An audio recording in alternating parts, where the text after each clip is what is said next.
Hi dears, we will do Sensorial area color box activity. We have 3 boxes. The first box is primary color box. We will presentation.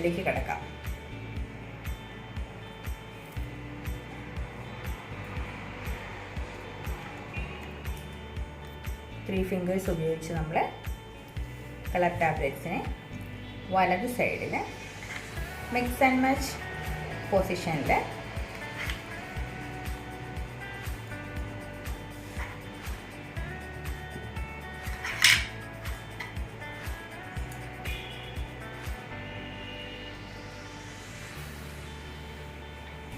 set ചെയ്യുന്നു ഇതിനു ശേഷം close ചെയ്ത് നമ്മുടെ box ഇടത്തെ side മുകൾ സൈഡിലേക്ക് വെക്കുന്നു. ഇനി നമ്മൾ പെയറിംഗ് ആക്ടിവിറ്റി ആണ് ഇവിടെ ചെയ്യുന്നത്. നമുക്ക് ഫസ്റ്റ് വൺ എടുക്കാം. ഇവിടെ കുട്ടിക്ക് കളർ പ്രത്യേകിച്ച് പറഞ്ഞു കൊടുക്കുന്നൊന്നുമില്ല, പെയർ ചെയ്യാൻ മാത്രമാണ് നമ്മൾ പഠിപ്പിക്കുന്നത്. കുട്ടിയെ കളർ വിഷ്വലൈസ് ആയിട്ട് കണ്ട് മനസ്സിലാക്കി മാച്ച് ചെയ്യാണ് ചെയ്യുന്നത്.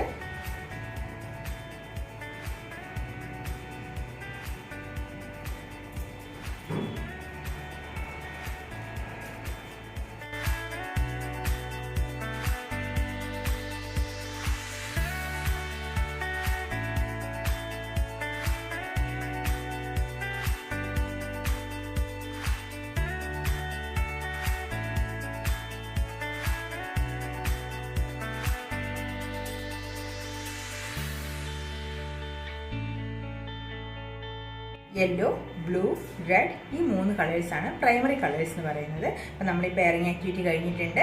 ഇനി നമുക്ക് ലിഡ് ഓപ്പൺ ചെയ്യാം. ബോക്സിനെ എവിടേക്ക് സെറ്റ് ചെയ്യാം.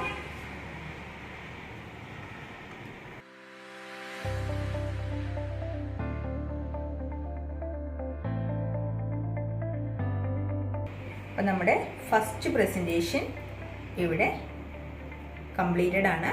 നമുക്ക് ഷെൽഫിലേക്ക് തിരികെ വയ്ക്കാം.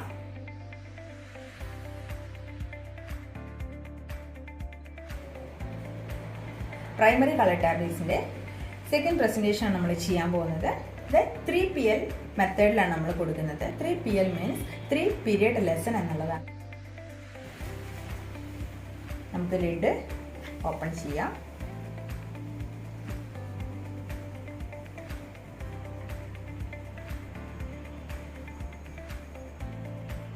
പ്രൈമറി കളർ ടാബ്സിലെ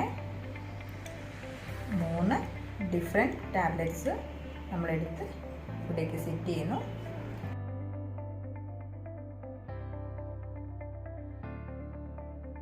ഇത് വലതുവശത്ത് മുകൾ സൈഡിലായിട്ട് ബോക്സിനെ സെറ്റ് ചെയ്യാം. PPL ലെസണിലെ ഫസ്റ്റ് ലെസണാണ് നമ്മളിവിടെ കൊടുക്കാൻ പോകുന്നത്. ഫസ്റ്റ് നമ്മൾ ഒരു കളർ ടാബ്ലറ്റ് എടുത്ത് വെച്ചിട്ടുണ്ട്. കുട്ടീനോട് പറഞ്ഞു കൊടുക്കുന്നു, this is yellow, yellow, yellow. Can you see yellow? അപ്പോൾ കുട്ടി 3 ടൈംസ് യെല്ലോ, യെല്ലോ, യെല്ലോ എന്ന് പറയുന്നു. അതോടൊപ്പം തന്നെ കളർ ഐഡൻറ്റിഫൈ ചെയ്യുന്നു. ഇതെടുത്ത് ഇടതുവശത്തേക്ക് വെക്കുന്നു. then take the next color. ഇത് വെച്ചതിന് ശേഷം this is blue, blue, blue. Can you see blue? കുട്ടി വീണ്ടും 3 പ്രാവശ്യം ബ്ലൂ, ബ്ലൂ, ബ്ലൂ എന്ന് പറയുന്നതിന് ശേഷം ഐഡൻറ്റിഫൈ ചെയ്തു ഇവിടേക്ക് മാറ്റി വെച്ചു. Take the next one.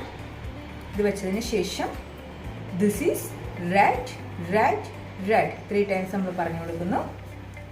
Can you see red? കുട്ടി റെഡ്, റെഡ്, റെഡ് എന്ന് 3 ടൈംസ് പറഞ്ഞതിന് ശേഷം നമ്മളിതെടുത്ത് ഇവിടേക്ക് വയ്ക്കുന്നു. ഇതാണ് ഫസ്റ്റ് പീരീഡിൽ നമ്മൾ കൊടുക്കേണ്ടത്. അപ്പോൾ അടുത്തായിട്ട് നമ്മൾ സെക്കൻഡ് പീരീഡിലേക്ക് കടക്കുകയാണ്. സെക്കൻഡ് പീരീഡ് ആകുമ്പോൾ നമുക്ക് എന്ത് ചെയ്യാം? ഈ കളേഴ്സ് 3 ഇവിടേക്ക് ഇങ്ങനെ ഒപ്പം വെച്ച് കൊടുക്കുക. ഇവിടെ നമ്മൾ കുട്ടീനോട് ചോദിക്കുന്നത് can you show me yellow? ആ കുട്ടി തൊട്ട് കാണിക്കുന്നു, യെല്ലോ എന്നുള്ളത് തൊട്ട് കാണിക്കുന്നു. അപ്പോൾ അതിന് ശേഷം നമുക്ക് ചോദിക്കാം can you show me red? Can you show me blue? ഇതാണ് സെക്കൻഡ് പീരീഡ് ലെസൺ ആയിട്ട് വരുന്നത്. നമ്മൾ 2PL കംപ്ലീറ്റ് ചെയ്തു. ഇനി നമുക്ക് 3PLലേക്ക് കിടക്കുകയാണ്. അപ്പോൾ 3PL വരുമ്പോൾ ഫസ്റ്റ് നമ്മൾ ഈ ടാബ്ലറ്റ്സ് ഓരോന്നും റൈറ്റ് സൈഡിലേക്ക് സെറ്റ് ചെയ്യുന്നു. അതിനുശേഷം ഫസ്റ്റ് വൺ എടുത്തു, നമ്മളുടെ വെച്ചതിന് ശേഷം can you see what is this ഇങ്ങനെ ചോദിക്കുമ്പോൾ കുട്ടി അതിന് യെല്ലോ എന്ന് ആൻസർ പറയണം. അതായത് കുട്ടി ഓൾറെഡി 2 പ്രാവശ്യം കൊണ്ട് ഈ ഒരു കളർ ഫെമിലിയർ ആയിട്ടുണ്ട്. നെയിമും കളറും കുട്ടി കൃത്യമായിട്ട് ഐഡൻറ്റിഫൈ ചെയ്തിട്ടുണ്ട്. സോ ആ കുട്ടി പറയുന്ന ആൻസർ യെല്ലോ എന്നുള്ളതാണ്. അതിനുശേഷം നമുക്കിതിവിടെ വയ്ക്കാം. Again next colour, can you see what is this? Blue. Next one, can you see what is this? Red. അതിനുശേഷം നമുക്ക് കളർ ബോക്സ് എടുക്കാം. നമുക്ക് കളർ ബോക്സിലേക്ക് കളർ ടാബ്ലറ്റ്സിനെ സെറ്റ് ചെയ്യാം. ലിഡ് മൂടാം. ഈ ആക്ടിവിറ്റിയുടെ aims refinement of senses, perception of colours, matching is introduced, tiring, intellectual development, discrimination of chromatic sense, development of the possibility of forming mental order എന്നിവയാണ്. 2.5 years onwards മുതലാണ് നമ്മൾ ഈ ഒരു കളേഴ്സ് കുട്ടികൾക്ക് കൊടുക്കുന്നത്. ഇവിടെ കുട്ടികളുടെ ഉള്ളിൽ അവരറിയാതെ ഒരുപാട് കളേഴ്സ് പല കാര്യങ്ങളിൽ കണ്ടു കാണും. ഇതെല്ലാം അവരുടെ ഉള്ളിൽ നിന്ന് പുറത്തേക്ക് കൊണ്ടുവരിക, അവരുടെ കളർ സെൻസസ് കൃത്യമായ നെയിമോട് കൂടി അവർക്ക് മെൻഷൻ ചെയ്ത് കൊടുക്കുക, അവരുടെ ഉള്ളിലുള്ള ആ ഒരു ഇൻ്റലക്ച്വൽ ആയിട്ടുള്ള കാര്യങ്ങളെല്ലാം ഡെവലപ്പ് ചെയ്തെടുക്കുക എന്നിവയാണ് ഇവിടുത്തെ ആക്ടിവിറ്റി. ഇത് ഷെൽഫിലേക്ക് വെക്കാം.